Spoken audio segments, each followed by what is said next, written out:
Bienvenue sur le podcast de l'UNOCEL. Le label qualité des colonies de vacances, voyages scolaires et séjours linguistiques. Bonjour et bienvenue dans le podcast de l'UNOCEL. L'UNOCEL, c'est l'Union nationale des organisateurs de séjours éducatifs, linguistiques et de formation en langue. Depuis 1978, nous sommes le label qualité de référence pour les colonies de vacances, voyages scolaires et séjours linguistiques.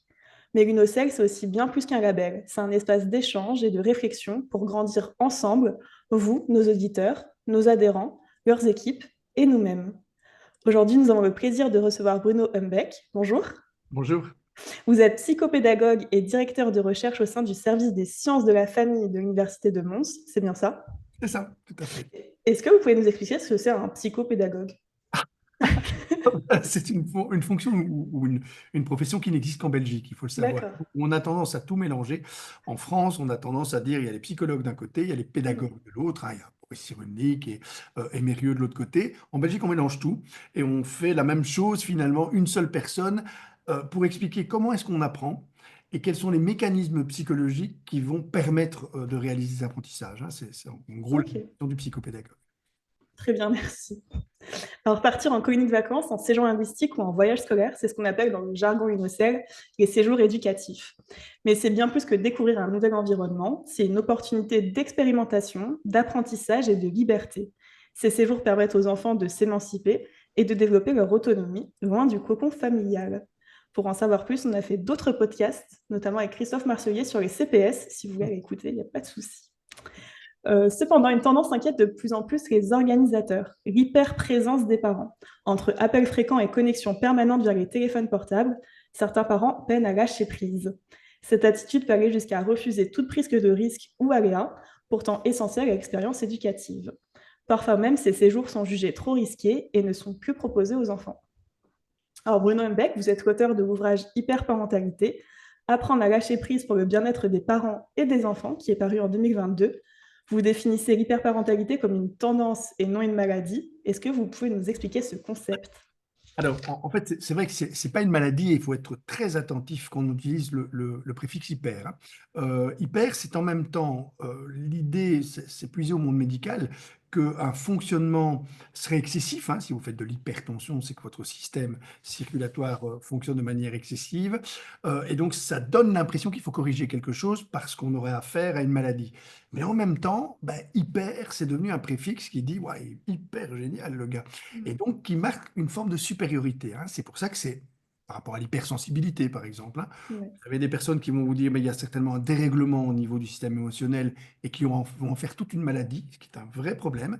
Et d'autres personnes qui vont dire: «Moi, je suis hypersensible», comme étant quasiment un marqueur de supériorité. Et donc c'est très ambigu.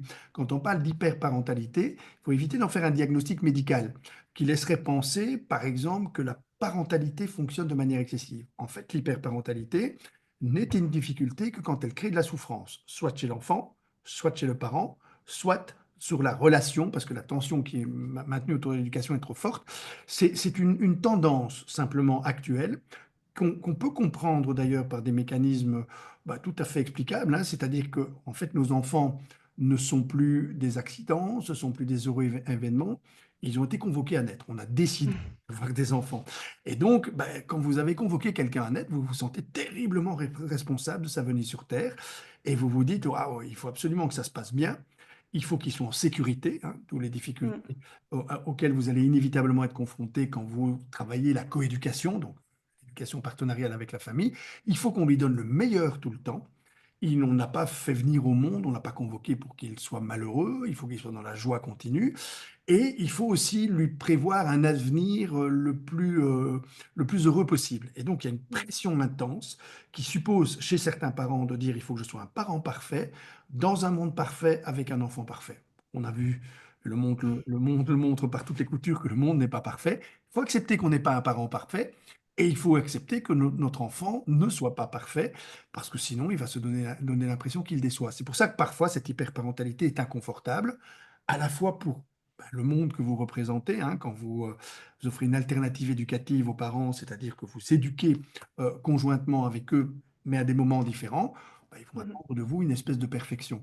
Eux-mêmes souffrent de revendiquer une forme de perfection parentale qui va les épuiser avec le risque d'épuisement parental qu'on connaît. Et bah, la relation, elle est parfois aussi mise à mal parce que par exemple, la guerre autour des écrans, par exemple, le fait que j'accepte pas qu'ils prennent des risques parce que chaque conduite à risque me démontre que je serai un parent trop peu prudent ou insouciant, et donc je vais me mettre énormément de tension sur ce qui est un phénomène naturel chez l'enfant et encore plus chez l'adolescent, la tendance à prendre des risques. On reviendra sur cette tendance un peu plus tard.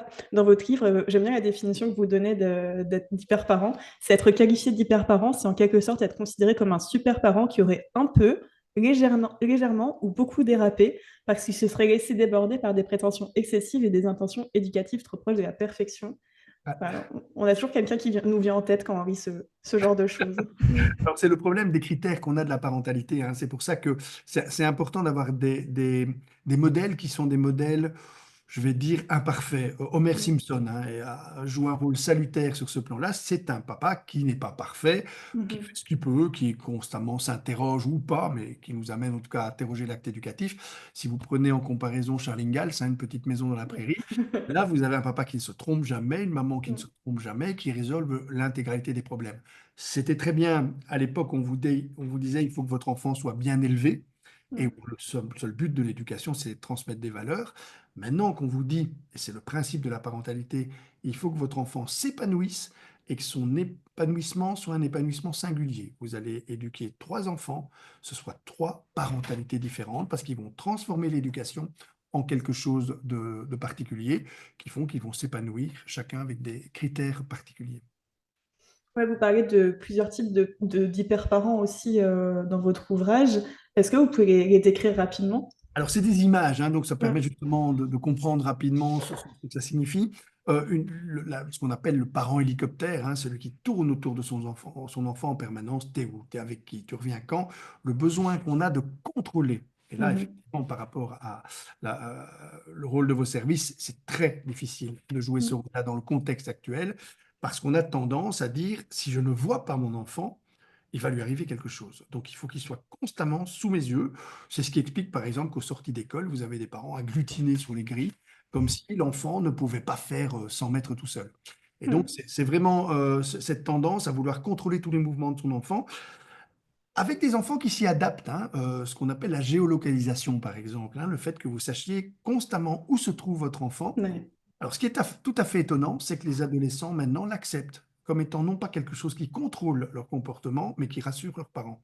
Et Mm. donc, il y a des adaptations des enfants, parfois aussi pour le pire, avec cette tendance de l'enfant à dire, OK, tu veux pas que je bouge, mais tu veux que j'explore l'environnement, bah, je vais rester dans ma chambre et je vais aller sur les écrans. Et on a cultivé alors à ce moment-là la mise en scène de ce qu'on appelle les enfants d'intérieur, hein, qui sont des enfants qui bougent beaucoup moins, qui restent à l'intérieur et qui, dans leur chambre, font à peu près tout. Ça, c'est le premier, je vais dire, la première image. La deuxième, c'est le parent drone. Vous voyez, c'est un parent hélicoptère amélioré, hein. Un drone, c'est simplement cette tendance qu'on a à dire, je veux toujours le meilleur pour mon enfant. Je veux qu'il soit tout le temps dans la meilleure école, qu'il aille dans le meilleur stage, qu'il soit tout le temps heureux. Ça a fait une Mm. catastrophe quand ça s'est couplé aux injonctions de la pédagogie positive mal comprise, c'est-à-dire la joie continue. Il ne faut pas que mon enfant soit triste, il ne faut pas qu'il ait peur, faut pas, alors qu'on a tous besoin, heureusement, il y a quelques œuvres salutaires, genre vice-versa, qui vont vous Ouais. démontrer que dans le cerveau de l'enfant et de l'adolescent, vous devez nécessairement utiliser toutes les émotions, joie, tristesse, colère, peur, dégoût, et que les émotions ne sont pas des ennemis. Et donc, ce sont au contraire des choses qui nous permettent de réfléchir et d'agir dans le monde.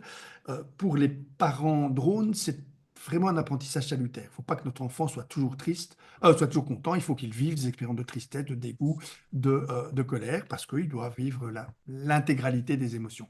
Mm. Troisième type de parents, ce sont les parents qu'on appelle les parents curling, hein, si vous connaissez le sport, hein, c'est un sport un peu chiant à regarder, hein, pour ceux qui regardent les championnats du monde de Oh, curling. c'est fascinant, moi, je trouve.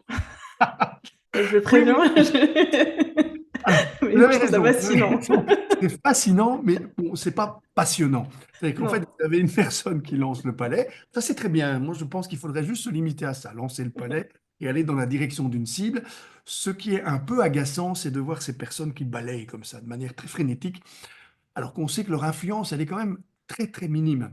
Mais ça donne l'illusion qu'on contrôle la trajectoire. Et donc le parent curling, c'est le parent qui voudrait contrôler la trajectoire de son enfant, la trajectoire scolaire, la future trajectoire professionnelle. Et il faut absolument qu'on fasse le meilleur pour lui, pour qu'il aille le plus près possible de la cible qui est le bonheur. C'est ce qui explique par exemple des parents surinvestis dans l'enseignement Mm. et dans l'éducation scolaire de leur enfant, qui vont s'énerver pendant les devoirs, qui vont se mettre à hurler sur leurs enfants, donc finalement être complètement contre-productifs, tout simplement parce qu'ils veulent contrôler la manière dont leur enfant apprend, et que dès que l'enfant manifeste des indices que cet apprentissage, de manière tout à fait normale, ne se réalise pas comme un long chemin tranquille, un long fleuve tranquille, ben, ils sont angoissés, alors ils commencent à s'énerver, et c'est ce qui explique les dérives qu'on connaît parfois dans les devoirs scolaires ou dans tous les espaces qui sont considérés comme des espaces, des ascenseurs sociaux. Des Oui. parents le long d'un terrain de foot, c'est catastrophique au point qu'aux Pays-Bas, ils les ont interdit. C'est, Mm. je pense, une très très bonne idée pour éviter de mettre de la pression excessive sur les enfants. Au basket, les scores ne plus compter chez les enfants de bas âge, mais les Bien, parents comptent de leur côté et après les enfants. exactement. Les parents font des mini-championnats, ils multiplient. Vous, Ouais. vous pouvez toujours faire ça par rapport à l'ensemble des performances de l'enfant. L'école essaye en permanence d'éviter qu'on mette des points et qu'on fasse des bulletins, mais les parents vont projeter les bulletins sur les réseaux sociaux, ce qui prouve juste une chose, c'est qu'ils n'ont rien compris à ce qu'était un bulletin. C'est pas une paye, c'est pas un bulletin de santé, c'est juste quelque chose qui vérifie où on en est dans un Mm. parcours. Et donc mettre des bulletins de ses parents sur les réseaux sociaux, c'est tout à fait contre-productif. D'abord, c'est un très mauvais signal par rapport à l'enfant, et puis on peut se demander, mais qu'est-ce qui va se passer si jamais les résultats deviennent un peu moins bons? Comment est-ce que on va vivre ça ensemble, à la fois en tant qu'enfant et en tant que parent? Et donc, ce sont ces mécanismes-là qui créent parfois des dérives par rapport notamment à ce parent curling. Ouais, vous avez parlé de culture populaire, vous avez parlé de vice-versa et des Simpsons. Je trouve que dans les séries aujourd'hui, les parents sont un peu représentés différemment qu'avant. C'est moi le parent hyper présent quand même qui guide parfaitement l'enfant, qui a droit aux erreurs. Tout à fait. Ouais, on peut vérifier l'état d'une société en vérifiant comment les séries évoluent. C'est à Mm. la fois un miroir de ce que nous sommes et une fenêtre ouverte sur ce que nous voyons. Et on a effectivement des parents. C'est pour ça que je dis que les Simpsons sont très salutaires, parce qu'ils pataugent. Vous n'avez jamais un épisode de Simpsons où on trouve une solution. Vous avez juste la découverte d'un nouveau problème. Et vous avez surtout cette scène magnifique chez les Simpsons, qui est la scène où ils s'installent sur le divan et ils regardent les Simpsons. C'est Ouais. exactement comme ça qu'on agit maintenant pour soutenir les familles, plutôt que de leur donner des conseils. Ça, c'était l'époque des Ingalls, c'est une petite maison de la prairie. Eh bien, on va dire, on va s'asseoir et on va regarder comment vous vivez les choses, et on va ensemble réfléchir, hein, c'est ce qu'on appelle la conscience réflexive, sur ce qu'on peut faire pour que les choses s'améliorent pour chacun d'entre nous. Vous écoutez le podcast de l'UNOCEL.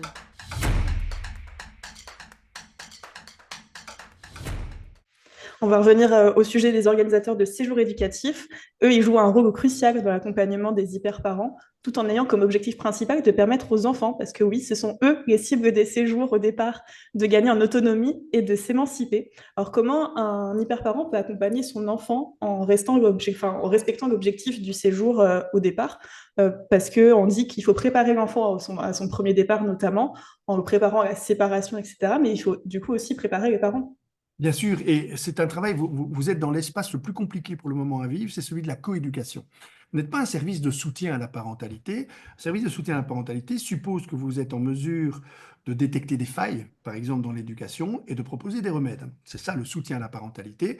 Vous, c'est la coéducation. C'est-à-dire, vous dites, on va offrir des moments, et le rôle est indispensable, notamment dans le contexte d'hyperparentalité qu'on connaît, pour pouvoir, à un moment donné, faire en sorte que l'enfant vive des expériences hors de la famille. Donc, c'est salutaire pour l'enfant, mais aussi pour que les parents puissent souffler de temps en temps. Ouais. Donc, la première alternative à l'épuisement parental, c'est ce que vous proposez, c'est-à-dire de la coéducation. Alors, je pose souvent la question quand j'ai affaire à des enseignants, par exemple, ou à des parents, en conférence, où sont vos enfants? Ils ne sont pas là. Et or, généralement, quand ils viennent à des conférences, c'est qu'ils ont des enfants. Et donc, il y a quelqu'un d'autre pour le moment qui les éduque. C'est ce que vous faites. C'est ce qu'on fait, par exemple, quand on confie son enfant à sa belle-mère. Je prends souvent cet exemple-là parce que c'est la coéducation sans doute la plus difficile à réaliser. Parce que si votre belle-mère se met à faire du soutien à la parentalité, c'est-à-dire en gros, si quand vous allez chercher votre enfant, elle vous dit, tu sais, il y a ça qui va pas chez lui, il y a ça qui est trop comme ceci, il y a ça qui est pas assez comme ça, tu devrais plutôt, vous allez très vite sortir vos griffes. Elle a déjà tellement mal éduqué celui avec qui vous vivez, elle va pas commencer à refaire les mêmes erreurs avec l'enfant qu'on lui confie, Et c'est le même rôle qu'à l'école. Quand l'école joue le soutien à la parentalité, c'est-à-dire commence à mettre le doigt sur des difficultés éducatives, en pointant des problèmes et en proposant des remèdes, ça crée des crispations chez les parents et il y a beaucoup de tensions. Par contre, la coéducation, c'est-à-dire on va éduquer et pendant qu'on éduque, nos règles vont devenir un peu différentes des vôtres. Et c'est ça la vraie difficulté qu'il Oui. y a quand on fait de la coéducation, c'est-à-dire que les règles, elles dépendent du territoire sur lequel vous vous trouvez. C'est vrai pour le code de la route, c'est vrai pour plein d'autres choses. Si vous roulez dans un autre pays, vous allez devoir prendre les règles de l'autre pays. Les règles, par exemple, chez mamie, on peut sauter sur les fauteuils, mais pas à la maison. Si vous dites non, on ne peut pas sauter sur les fauteuils, c'est interdit, et ceux qui autorisent à laisser sauter sur des fauteuils, ce sont des gens peu fiables, voire des fous. Vous êtes en train de traiter la grand-mère de l'enfant de folle, alors que l'enfant est tout à fait capable de comprendre les règles, elles changent d'un endroit. Ici, tu peux faire cela, ici, tu peux faire ceci. Lorsque vous proposez un espace alternatif, vous le faites avec des règles qui vont changer, il faut que ces règles soient explicites. Et il faut que les parents comprennent que ces règles sont explicites parce que ben, le parent invasif, c'est celui qui vous dit les règles qui à la maison, elles doivent fonctionner absolument partout. Et donc, ce sont mes règles parce que mon enfant fonctionne avec ces règles-là. Et ils confondent souvent des lois, des règles et des normes. Des lois, c'est vrai que ça existe dans la famille. Et en principe, ce sont les mêmes qui existent dans les espaces de socialisation de l'enfant, puisqu'on participe à la même société. Je suppose que dans les espaces que vous proposez, on ne peut pas frapper. Je suppose que les insultes racistes, sexistes, homophobes sont interdites, tout simplement parce qu'il y a des lois qui existent et que vous proposez une courroie de transmission par rapport à ces lois. Mhm. Lorsqu'il y a des règles, ben, ce sont les règles qui vous permettent à vous d'affirmer que tout le monde peut se déplacer, se regrouper en toute sécurité. Et lorsque ce sont des normes, ben là, elles vont évidemment varier d'un espace à l'autre et il faut pouvoir en discuter, mais il est normal qu'elles varient d'un espace à l'autre. En fait, vous dites qu'il faut que les organisateurs puissent dialoguer pleinement et en confiance avec les parents et souligner aussi les bénéfices des séjours, notamment en rassurant sur les normes de sécurité. Alors nous, on a la belle qualité, donc forcément, les mesures de sécurité sont accrues, mais ça permet aussi de renforcer la confiance des parents envers le programme, mais aussi les encadrants. Et c'est pas simple dans le contexte Mm. actuel parce que effectivement, ben, ce qui se passe, et on le voit d'ailleurs de manière assez catastrophique au niveau de la façon dont se développent les enfants et encore plus les adolescents, c'est qu'on est dans un schéma dicté notamment par ces normes d'hyperparentalité, qui va justifier une forme de précautionnisme. On est constamment dans l'idée, attention, il ne faut pas qu'ils prennent de risques. Les enfants ne vont plus jouer seuls dans les forêts. Mm. Les enfants, on les surveille en permanence.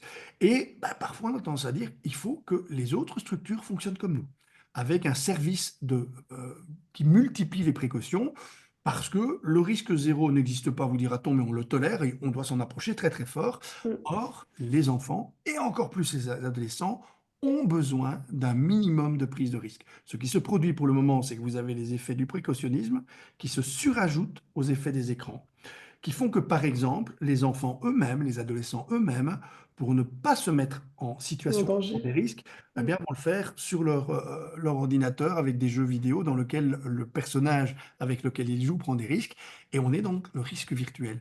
Or, cette prise de risque, il faut savoir que le cerveau de l'adolescent, notamment, il est constitué pour pouvoir multiplier cette prise de risque. On l'a tous vécu, tous les adolescents sont formatés au niveau cérébral pour prendre des risques. Le formatage pour prendre des risques suppose par exemple que vos fonctions exécutives ne soient pas à maturité. C'est ce qui explique qu'étant adolescent, pour vous, il y a moins longtemps que pour moi, il y a beaucoup plus longtemps, et pour vous, effectivement, mais même à votre âge, vous allez faire des choses pendant l'adolescence que vous ne ferez plus maintenant. Mm. Moi, je peux vous dire effectivement que j'ai des tas de souvenirs d'adolescents avec des comportements que j'ai eus que je n'aurais plus à l'âge adulte, tout simplement parce que mon équipement cérébral est à maturité et que maintenant, j'essaye d'évaluer les conséquences des actes que je peux poser. Et sur le plan biologique et même évolutif, ça a du sens que l'adolescent fasse beaucoup plus de choses et ose faire des choses parce que c'est une phase d'apprentissage essentielle. On a d'ailleurs dans notre cerveau quelque chose en tout cas qu'on constate dans le cerveau de l'adolescent, on appelle ça une bulle de réminiscence ou une poche de réminiscence, c'est-à-dire un endroit dans lequel vous allez stocker des souvenirs avec beaucoup plus de profondeur qu'à n'importe quel moment de votre développement. Faites l'exercice, hein, si vous êtes dans une soirée où tout le monde merde un petit peu, proposez à chacun de raconter un souvenir d'adolescent. l'ambiance monte tout de suite parce qu'on a tous des souvenirs d'adolescents qu'on a stockés et qu'on peut avoir constitués parce qu'on a un petit peu modulé la prise de risque et qu'on a déplacé les frontières, en tout cas de cette prise de risque, en osant des choses qu'on n'oserait pas d'autres périodes. Et donc c'est ça qui est important, c'est qu'il y ait des espaces dans lesquels les enfants, les adolescents peuvent prendre physiquement ces risques sans se mettre en danger. Parce que c'est très dur dans le contexte de l'hyperparentalité d'avoir une position d'équilibriste. Il faut que mon enfant prenne des risques, mais en même temps, je ne veux pas qu'il se mette en danger. Et donc, il y a des espaces dans lesquels on l'a vu hein, sur le plan de la santé mentale des adolescents et des enfants, le fait de jouer dans les forêts, le fait d'être à proximité des arbres, de prendre le risque de faire semblant de se perdre. On se souvient tous dans nos balades en forêt quand on Mm. crut qu'on pouvait éventuellement se perdre. Ah bon, on en a des souvenirs merveilleux. Actuellement, c'est inconcevable de dire on va faire un jeu de piste dans la forêt. Ah oui, mais vous allez perdre mes enfants, et vous ne pourrez pas prendre ce risque-là, etc. Et donc vous avez une forme d'homogénéité autour de l'idée qu'il faudrait prendre des précautions en permanence, contrôler, surveiller et empêcher le jeu libre. Vous parlez de la forêt, mais l'environnement urbain fait juste peur. Prendre le métro, les enfants, ils le font plus tout seuls non plus. Exactement, exactement. Et donc, on a effectivement une tension entre le besoin qu'on perçoit comme étant un besoin d'autonomie et le fait qu'il faut absolument éviter toute prise de risque inutile parce qu'on ne voudrait pas avoir à regretter à un moment donné d'avoir laissé trop d'autonomie et d'avoir mis de cette manière-là Mm. l'enfant en danger. Ouais, donc accepter une part d'inconnu, c'est bénéfique pour le développement des plus jeunes. C'est plus que bénéfique, c'est indispensable. Si vous voulez faire des apprentissages, c'est dans la maîtrise de cette part d'inconnu que vous allez faire les apprentissages les plus intéressants. Dans le connu, vous ne faites pas d'apprentissage, vous faites de l'habituation. Pour faire de l'apprentissage, il faut se heurter à l'inconnu, et l'inconnu suppose par nature une prise de risque. Alors que partir en séjour, c'est sortir de sa zone de confort et c'est apprendre à gérer les Exactement. Ça veut imprévus. dire, par exemple, que vous avez des enfants qui pleurent au moment où ils s'en vont, Mm. et les parents se disent, mais pourquoi est-ce qu'on lui inflige ça? Eh bien, parce que sans doute que cette rupture, qui est effectivement compliquée, parce que apprendre à vivre avec quelqu'un, c'est apprendre à se séparer de lui tout en sachant qu'il reste présent. Et les Mm. enfants vont développer des stratégies très tôt dans leur développement d'ailleurs, pour faire en sorte que la personne qui n'est pas sous leurs yeux, ils puissent la mentaliser en faisant un dessin pour maman, en faisant Mm. un truc pour papa en ayant des échanges. Le problème, c'est que dans le contexte actuel, on est dans une présence qui s'affirme de manière continue. Par exemple, ah ben, tu vas pouvoir voir papa et maman parce qu'on va faire une séance Skype. Et donc, l'enfant n'est plus en situation de faire ce qui produit l'attachement de meilleure qualité, c'est-à-dire mentaliser l'image de l'autre pour sursoir à sa présence continue. Alors, au début des séjours, on demande souvent aux parents de mettre une certaine distance. Ça permet aussi aux enfants de mieux s'intégrer et de s'habituer aussi à ce Alors, c'est manque. surtout la distance qui permet le Mm. rapprochement. Mm. C'est-à-dire que vous pouvez vivre à distance de quelqu'un si vous concevez qu'il est toujours là, ce qu'on appelait avant, mais il faut se méfier de ces stéréotypes, les attachements sécures. Moi, je préfère parler de l'image qui est celle que doit dégager un parent d'enfant et encore plus adolescent, celle des bites d'amarrage qu'on voit dans les ports. Mm. C'est-à-dire avec le nœud marin. Le nœud marin, il a une consistance, il est très solide. On ne peut pas imaginer que le bateau s'en aille tout seul, mais il se défait très facilement. Parce qu'effectivement, eh bien, on doit pouvoir partir en mer. La vocation d'un bateau, c'est pas de rester au port. Et donc, Mm. cette forme de nœud marin qui est en même temps facile à défaire, mais qui est très solide, bah, c'est celui que les parents doivent avoir comme objectif. C'est-à-dire, je ne dois pas avoir constamment mon enfant. Évidemment que le bateau prend moins de risques si on le maintient au port, mais les bateaux n'ont pas été construits pour rester dans un port, ils sont conçus pour sortir. Et effectivement, il ne faut pas être imprudent. S'il y a une tempête, on n'envoie pas les bateaux dehors, mais par temps normal, on laisse sortir le bateau, et ça suppose un minimum de prise de risque. Ouais, il y avait une campagne de communication du gouvernement sur le départ en colonie de vacances où on voit un enfant, c'est vraiment un clip tout court, hein. On voit un enfant qui pleure parce qu'il laisse ses parents, puis on voit son retour parce qu'il pleure, parce qu'il laisse ses copains et il laisse ses animateurs. Alors Et exactement, c'est vraiment important comme message à faire passer. tout à fait. Ça veut dire que les émotions, il faut les vivre, hein. C'est ce qu'on Mm. disait en introduction. Ça veut dire qu'on n'est pas dans la joie continue ou dans l'absence d'émotion. Quand vous quittez vos parents, vous avez une forme d'anxiété qui se manifeste, donc des peurs. Vous avez une tristesse qui se manifeste parce que ça vous paraît terrible de devoir partir Mm. et de se séparer d'eux. Vous allez vivre deux émotions. Ces émotions vont vous permettre de faire fonctionner votre cerveau. Quand on va regarder vice-versa un, c'est ça qu'on apprend. C'est-à-dire que les solutions que cette petite fille va trouver ne sont effectivement mises en place que parce que tristesse s'y est Mm. mis, parce que dégoût s'y est mis, parce qu'il y a un ensemble d'émotions qui se sont associées à la joie. Lorsque un enfant part en colonie, ce qui est important, c'est de lui dire: «On va bientôt revoir papa et maman». On n'est pas dans un départ qui serait un définitif non-retour. Ça, c'est très angoissant pour l'enfant parce que, l'enfant n'a pas peur de la mort, parce qu'il n'anticipe pas, il ne sait pas ce que c'est. Et Non. l'enfant a très tôt dans son développement peur de l'abandon. «Tu ne reverras plus ta mère», hein, la phrase de Bambi, elle est tétanisante pour un enfant. Mais on n'est pas du tout dans ce cas de figure. Justement, c'est tout à fait l'inverse. C'est-à-dire, on va faire quelques nuits sans papa et maman, et tu vas apprendre à les retrouver. C'est pas tu vas apprendre à t'en séparer, tu vas apprendre à les retrouver. Et ça, c'est un apprentissage essentiel pour les enfants. Vous écoutez le podcast de l'UNOCEL.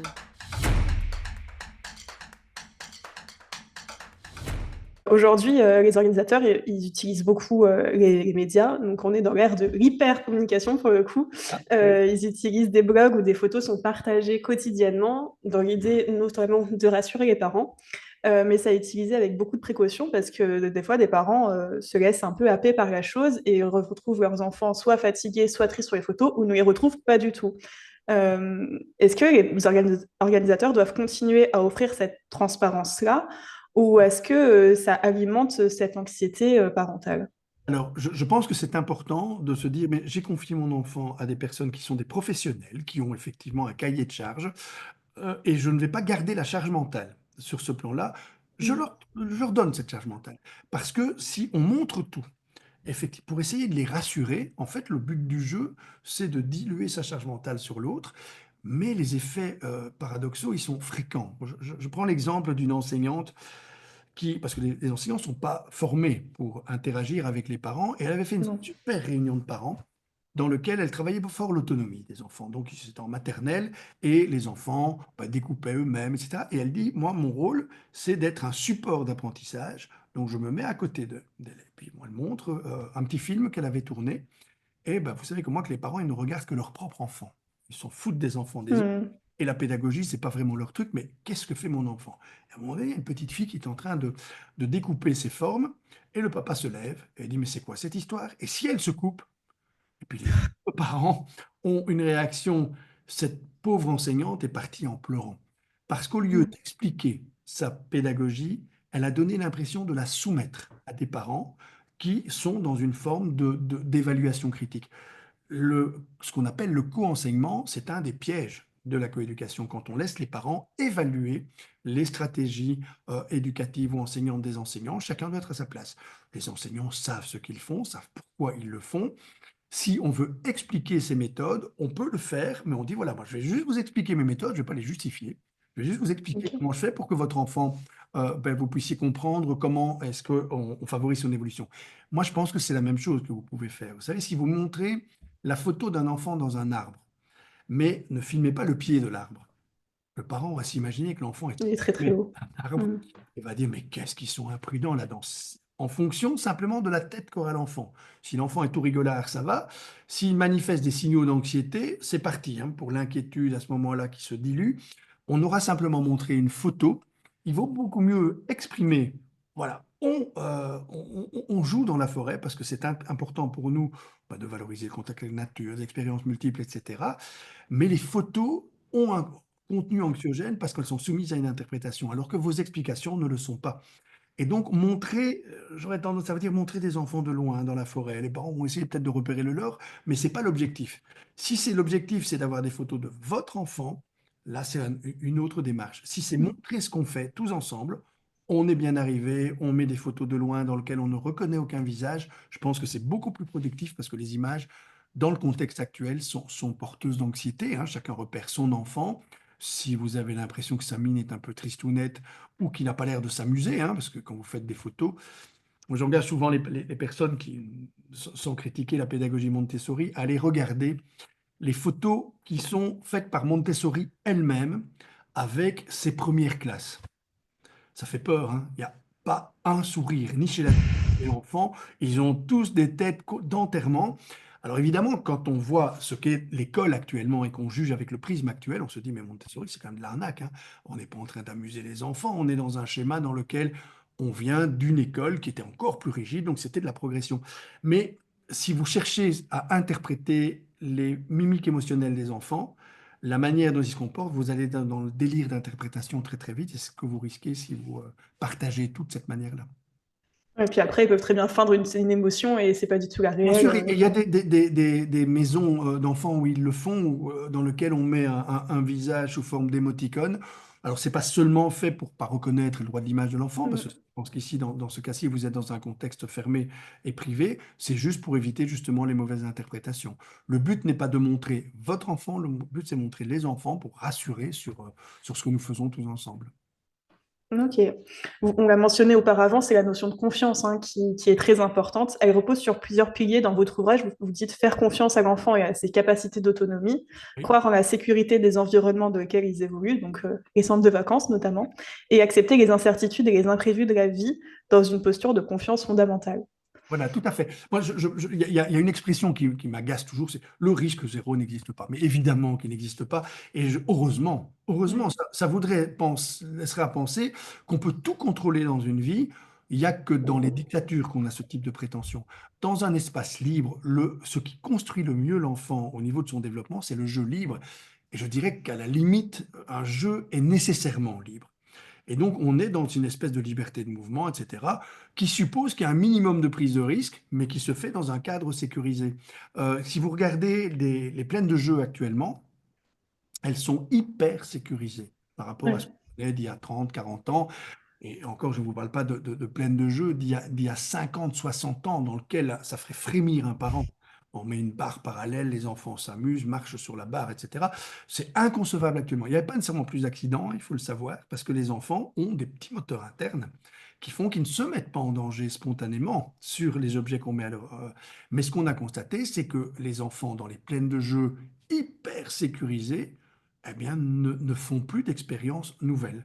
Ils se contentent de faire ce que l'objet dicte, alors que lorsque vous êtes dans ce qu'on appelait avant des terrains d'aventure, hein, si de nouveau vous êtes plus jeune que moi, mais nous on jouait dans des terrains d'immondices, on jouait dans des terrains vagues, on jouait sur des talus, on jouait sur tout ce qui était un espace où on pouvait jouer librement. On n'en est pas mort, mais on s'amusait énormément dans ces espaces de liberté parce qu'on était aussi à l'abri des regards des adultes. On ne faisait pas nécessairement plus de bêtises, mais on apprenait beaucoup de choses et on s'est certainement construit beaucoup de souvenirs d'enfance que les enfants actuels focalisés sur les écrans sont beaucoup moins en situation de se créer. Et donc, je pense qu'il ne faut pas revenir, hein, parce que vous savez, dans le fond, dans le fond, c'était mieux, etc., c'est catastrophique. On ne peut pas revenir à cette période-là, mais avoir des espaces délaissés d'écran, par exemple, hein, ou dans lesquels les écrans ne sont que des écrans ludiques, mais interactifs, c'est-à-dire où plusieurs enfants ont le même écran, et des espaces dans lesquels on va expérimenter l'environnement dans des plaines de jeux qui ne sont pas des plaines de jeux aseptisées. Je pense que c'est plus qu'utile, c'est salutaire actuellement. Les enfants en ont besoin et les parents ont besoin de voir ce type d'expérience se généraliser sans qu'ils aient une charge mentale accrue suite à cela. Ouais, sur les séjours de colonies de vacances notamment et séjours linguistiques, c'est un peu différent parce que souvent l'écran est nécessaire à l'apprentissage de la langue, mais sur les voyages scolaires, c'est plus les professeurs qui détiennent l'autorité. Sur les colonies de vacances, c'est vrai que cette politique du non-écran est très difficile à faire accepter. Oui, Il y a oui, oui. quelques colonies de vacances qui existent, qui sont interdites au téléphone notamment, mais Oui. c'est vraiment très dur à faire accepter et aux jeunes et aux parents. Tout à fait. Alors, on est dans une société hyper connectée, donc je pense qu'il faut effectivement éviter des postures radicales qui donnent une Mm. impression de brutalité. Les adolescents eux-mêmes vous diront, moi je veux bien la déconnexion, mais une déconnexion douce et partagée. Ça veut dire que par exemple, si vous dites pas de connexion, interdit les écrans, et puis que vous constatez que les adultes, eux, utilisent leurs écrans, pour un enfant, pour un adolescent, c'est dur à concevoir. Si c'est une posture radicale qui dit pas d'écran du tout, c'est invivable. Par contre, des temps d'écran, Les temps des d'écran. temps déconnectés, ça, ils en ont énormément besoin. Et on voit la société qui évolue très, très fort sur ce plan-là. Si vous avez un restaurant et vous n'avez pas de connexion Wi-Fi, il fut un temps où c'était je m'excuse, on n'a pas de connexion Wi-Fi. Maintenant, c'est nous avons un espace free Wi-Fi dans lequel vous allez pouvoir vous Mm. déconnecter et parler les uns avec les autres. C'est vécu comme un argument commercial. Et je pense qu'il faut le faire comme ça aussi, à mon avis, C'est-à-dire que le but n'est pas de militer contre les écrans, mais d'avoir des temps de déconnexion. Quand on va balader tous ensemble en forêt, on ne prend pas d'écran.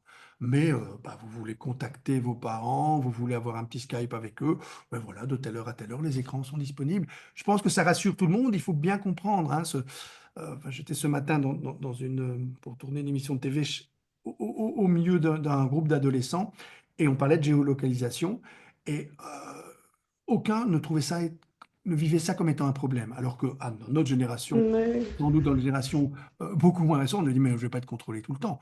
Moi, je me souviens quand je téléphonais à mon fils qui sortait le soir, il répondait pas. Du coup, je m'angoissais. Et je dis pourquoi tu n'as pas répondu? Oh, ben, je vais pas me taper la honte devant les copains, hein. Et donc, on était dans un espace dans lequel il y avait ici maintenant la génération actuelle comprend que les parents ne veulent pas contrôler, mais veulent être rassurés.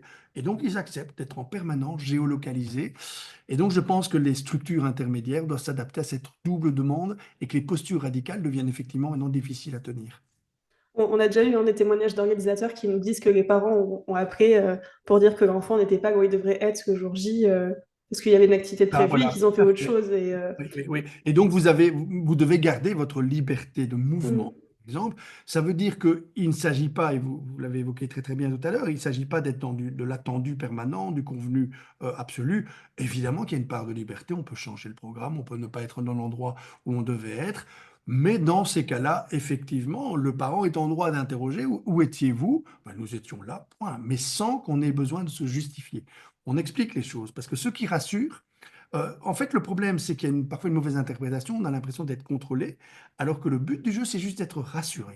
Et ça, les adolescents le comprennent bien. Nos parents sont angoissés, c'est normal, le monde est anxiogène, et donc ils ont besoin d'être rassurés.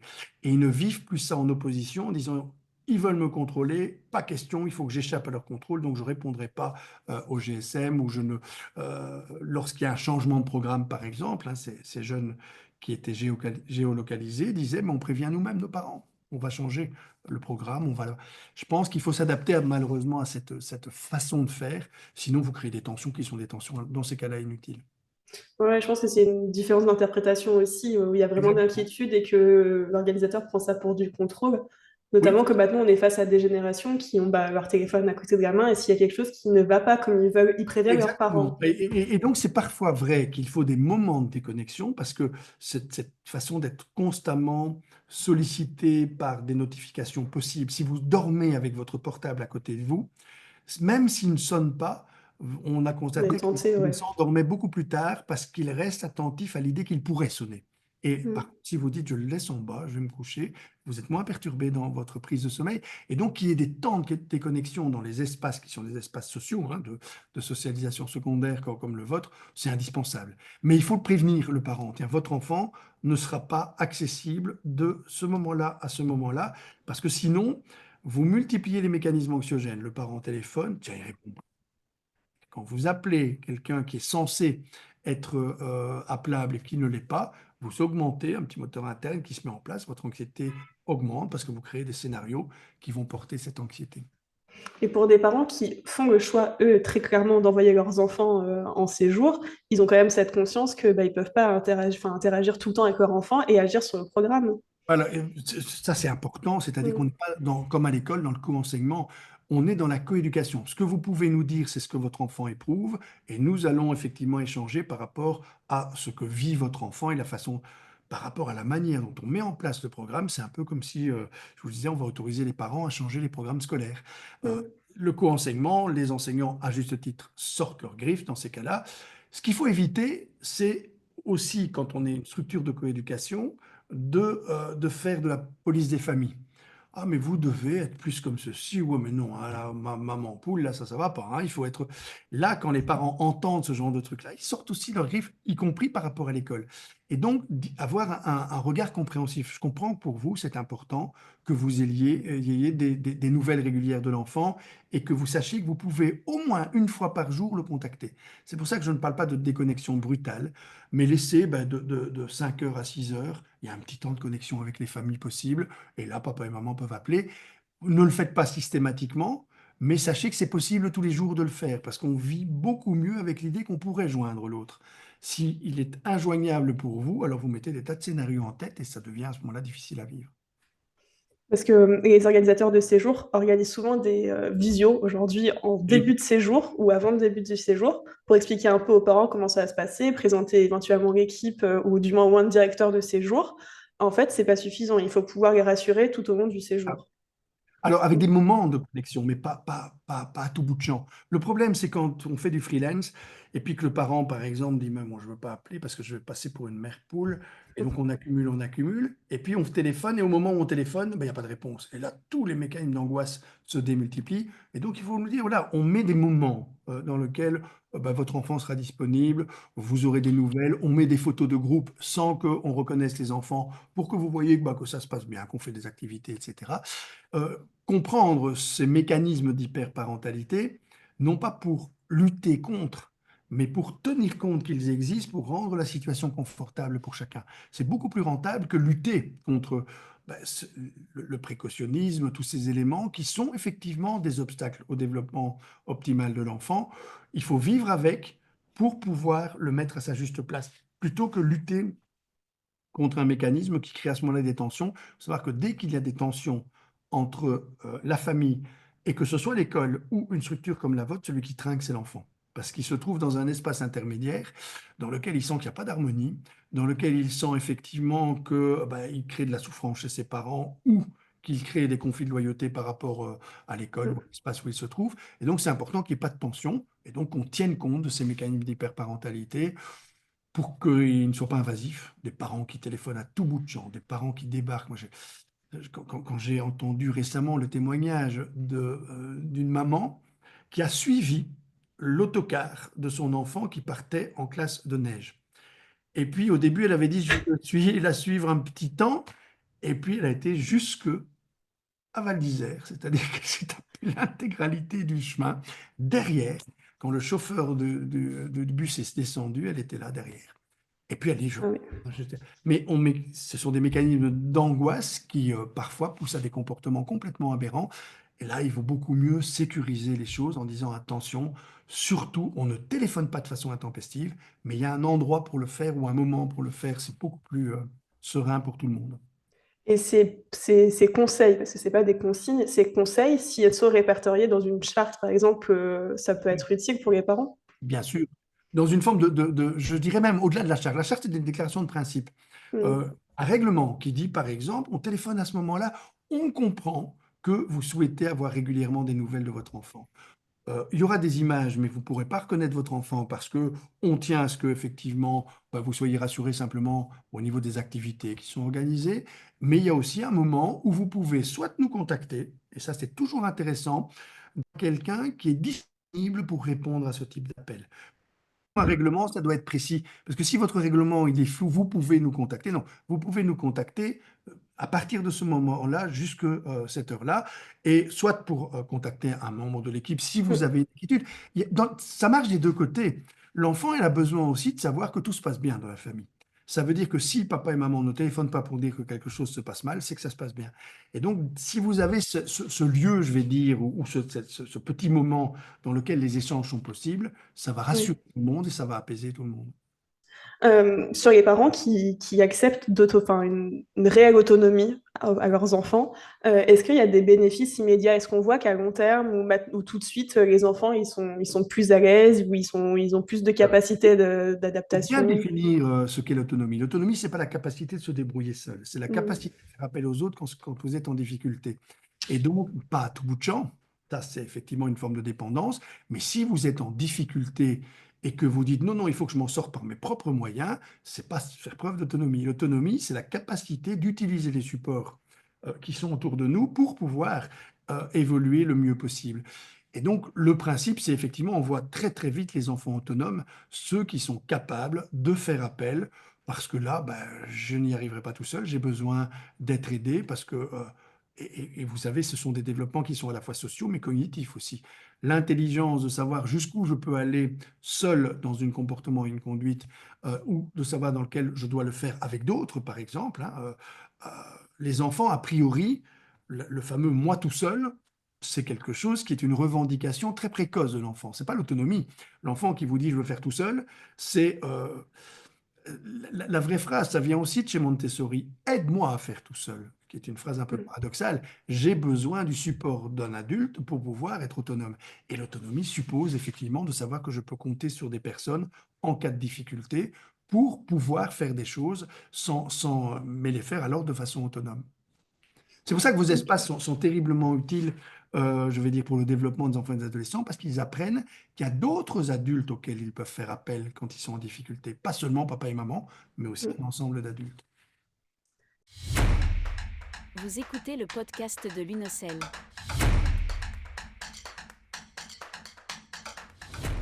Je pense que le principe même, hein, que vous avez, et autour duquel on a tourné, c'est-à-dire cette espèce de coéducation. Plus personne n'éduque tout seul. Ce n'est pas tenable. Ce dont on parle ici maintenant, dans d'autres pays, n'ont absolument pas de raison d'être parce qu'il faut tout un village pour éduquer un enfant. On est dans l'idée, effectivement, mais qu'on n'est pas dans ce qu'on appelle la famille tronc, hein, c'est-à-dire celle qui, papa et maman, vont uniquement, eux, avoir toute la charge éducative. Non, on est dans un contexte dans lequel on doit pouvoir compter sur des supports. Et on a utilisé le mot tout à l'heure, il faut avoir une confiance en soi, confiance dans les autres et confiance dans les supports.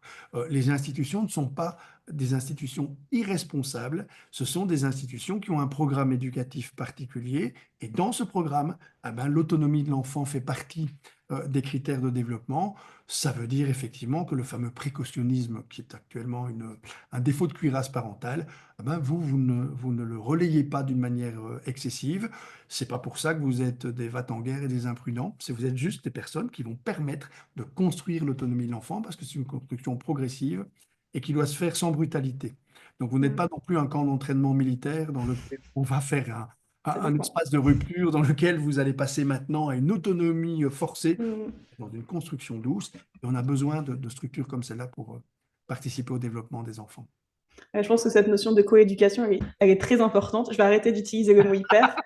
Mais c'est aussi, je pense, cette perception des choses qui doit être revue de part et d'autre, où le parent a juste besoin d'être rassuré et que l'organisateur peut prendre ça pour du contrôle aussi. Voilà, c'est ça, exactement. On est dans une société de la réassurance mutuelle, et ça, c'est une société qui développe des formes de bienveillance, mais qui est parfois perçue comme une société du contrôle permanent. La géolocalisation, quand je vois comment les jeunes y réagissent maintenant, je me dis, on a compris qu'on était dans des mécanismes de réassurance réciproque, et ils ne sont plus en train de se dire, mes parents me contrôlent partout, c'est insupportable. Ils sont dans l'idée, bah, on est dans un schéma dans lequel, pour se rendre la vie vivable les uns et les autres, on doit pouvoir se rassurer régulièrement. Ouais, je suis quand même toujours très surprise qu'ils acceptent ça. Oui, moi, j'étais tout à fait surpris aussi, hein. C'est pour ça que cette réflexion, je vais dire, c'est une réflexion qui se fait en avançant. C'est une tendance que l'on voit se manifester, Mm. rupture par rapport à la génération toute récente qu'il y avait juste avant, qui ne supportait pas l'idée de Ah pouvoir ouais. identifier. On parlait à l'époque de puces comme étant un gros. Maintenant, elles sont intégrées dans le développement. Chacun peut géolocaliser qui que ce soit. Et on avait même des élèves qui disaient, avec mes enfants, je serais encore pire. Donc, vous imaginez vers quoi on va. Parce que le monde va devenir de plus en plus dangereux, donc j'aurai aussi besoin d'être rassuré, etc., etc. Donc, on est dans une société qui ne doit pas être une société du risque zéro, ça ce serait catastrophique, mais dans lequel on a besoin de se rendre la vie vivable les uns les autres en se rassurant régulièrement sur le fait qu'on n'est pas en danger, ni les uns ni les autres.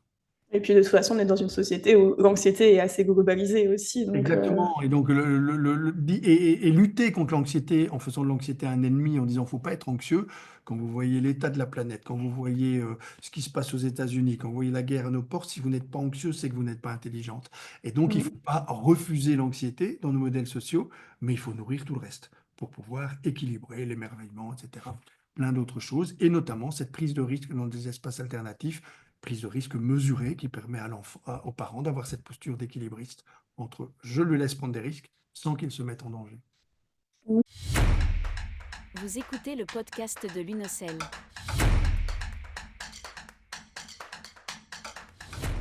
alors, pour conclure, vous l'avez dit, l'hyperparentalité n'est ni une maladie ni une fatalité. C'est une tendance qui est issue d'intentions positives, mais qui peut à terme devenir un frein au développement de l'enfant.